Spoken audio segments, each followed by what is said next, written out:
maamulka deegaanka Soomaalida iyo Puntland ayaa wada gaaray heshiis ay Somaliland ka xumaatay muxuu yahay heshiiskaasi iyo faa'iido ugu jirta Puntland iyo sidoo kale maamulka deegaanka warbixintan ayaa ku ogaan doona balse marka hore wax ka codsanaya in muuqaalkan la igeysarto sidoo kale ay YouTube-keena subscribe dhahdo gambalelkana furato si ay ku soo gaaraan warbixinada maalinlaha ah ee aan halkan ku soo gudbino Puntland iyo maamulka Soomaalida ayaa muddooyinkii u dambeeyay waxa ka dhaxeeyay wada shaqayn dhanka ganacsiga amniga iyo sidoo kale xiriirka labada maamul ee dariska ah Puntland oo iyadoo marka hadashay wada shaqaynta kala dhaxaysa deegaanka Soomaalida ayaa sheegtay in ay cashuur dhaaf u sameysay baabuurta ka imaanaysa maamulka Soomaalida iyo sidoo kale guud ahaan Itoobiya go'aanka Puntland ee cashuur dhaafka baabuurta ka imaanaysa Itoobiya si ay u isticmaasho dekadaha Puntland ee Garaacad iyo Boosaaso ayaa u muuqda fursad cusub oo ay Puntland ku kasbanayso maamulka deegaanka Soomaalida iyo sidoo kale Itoobiya oo ah dal ballaaran oo aan wax dekada oo wax kala soo dago uusan lahayn agaasimaha guud ee wasaaradda maaliyadda dawladda Puntland Ahmed Jaamac Joole oo warbaahinta la hadlay ayaa sheegay in Puntland ay go'aankan cashuur dhaafka ah ay u qaadatay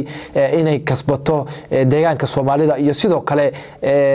ganacsatada Itoobiya oo ah dal ballaaran go'aanka Puntland ay qaadatay ayaa waxa aad uga carooday maamulka Somaliland oo go'aanka Puntland u arka mid dhabarjab ku ah maadaama maamulka Somaliland iyo sidoo kale dalka Itoobiya ay ka dhaxaysay wada shaqayn fiican Itoobiya ay isticmaali jirtay dekada Berbera halkaasna ay Somaliland ka heli jirtay dhaqaale aad u badan haddana ay Somaliland u aragtay in Puntland ay rabto in dhaqaalihii ay ka heli jirtay Itoobiya ay la qaybsato ama ay markaasi rabto inay ka leexsato haddii aanu nimaano heshiiska ay maanta wada gaareen maamulka deegaanka Soomaalida iyo sidoo kale Puntland ayaa waxa uu dhignaa sida tan kulan muhiim ah ayaa ka dhacay degmada Wardheer ee gobolka Doolo kaas oo ay ka wada qayb galeen guddiga ammaanka gobolka Mudug saraakiil ka tirsan laamaha amniga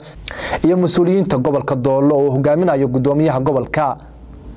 kulanka waxa uu socday muddo 3 maalmood ah iyadoo looga wada hadlay xoojinta xiriirka labada gobol ee dhinaca ammaanka iyo sidoo kale ganacsiga sidoo kale waxa lagu yiri kulankan waxa diiradda lagu saaray sidii loo xoojin lahaa wada shaqaynta labada gobol ee dhinaca ammaanka la dagaalanka burcabadeedka iyo argagixisada iyo sugidda ammaanka wadooyinka isku xidha labada gobol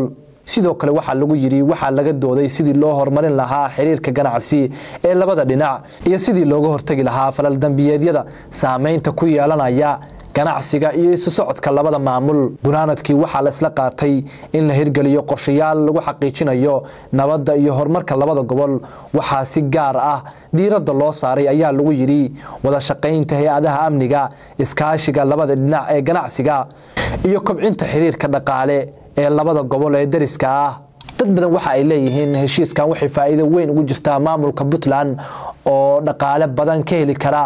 haddii maamulka deegaanka Soomaalida ay go'aansadaan in dekadaha Puntland ay isticmaalaan waxa ay u baahan yihiin iyaga kala soo dagaanin